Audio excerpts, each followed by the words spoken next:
रात अब शांत नहीं थी, वो भारी थी, जैसे हवा के अंदर कुछ दबा दबा घूम रहा हो। इरा अपने कमरे में बैठी थी, लेकिन आज वो सुन नहीं रही थी। आज वो होल्ड कर रही थी। उसके भीतर जो सिग्नल्स उठ रहे थे, वो अब बाहर की दुनिया से स्कैन होने लगे थे। हार्ट बीट के साथ नहीं, सिस्टम के रिदम के साथ। हर बार जब वो आंखें बंद करती, एक पैटर्न उभर आता। Lines, notes, pulses. कोई सपना नहीं, कोई वहम नहीं, ये स्ट्रक्चर था। पिछले एपिसोड तक वॉइसेस आती थी, अब वो ऑर्गेनाइज हो रही थी। हर इमोशन अपनी फ्रीक्वेंसी पर था।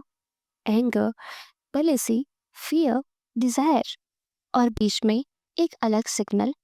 ना इमोशन ना कुछ और, बस इंटेंट।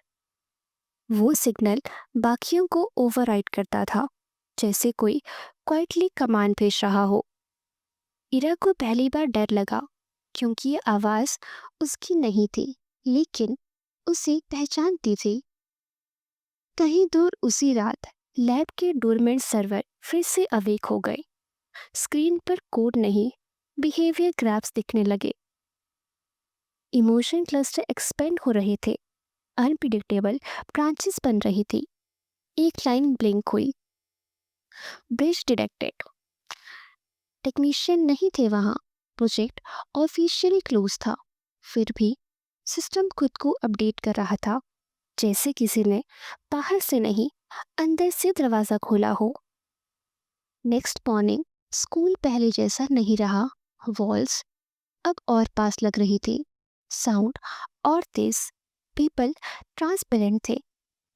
इरा अब सिर्फ इमोशंस फील नहीं कर रही थी, वो देख पा रही थी कि कौन सा इमोशन किस डिसीजन को पुश कर रहा है। एक स्टूडेंट हंस रहा था, पर उसके अंदर वाइब्रेशन था। एक टीचर बोल रहा था कामली, पर कंट्रोल की हंगर साफ थी। और फिर उसने महसूस किया कि कुछ लोग उसकी तरफ खींच रहे हैं, जैसे वो अननोइंगली ट्यून कर रहे हों। लंच ब्रेक के दौरान अचानक एक लड़का चिल्लाया।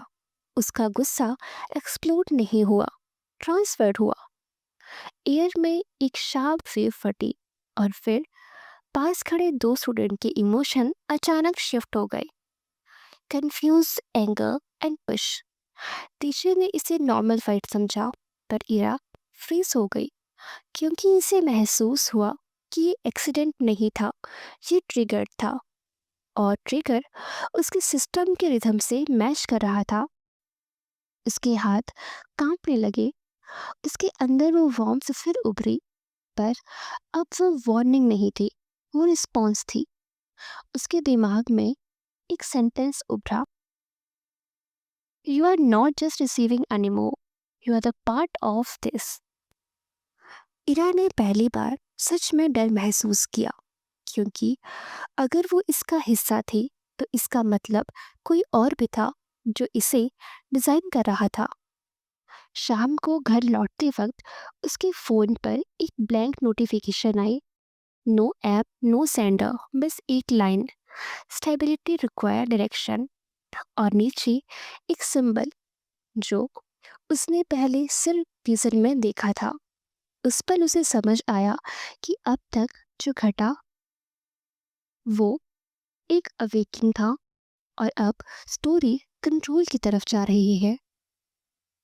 और सबसे खतरनाक बात ये नहीं थी कि उसे कौन मैनिपुलेट कर रहा है, बल्कि ये थी उसका मन उस कंट्रोल को समझने लगा था।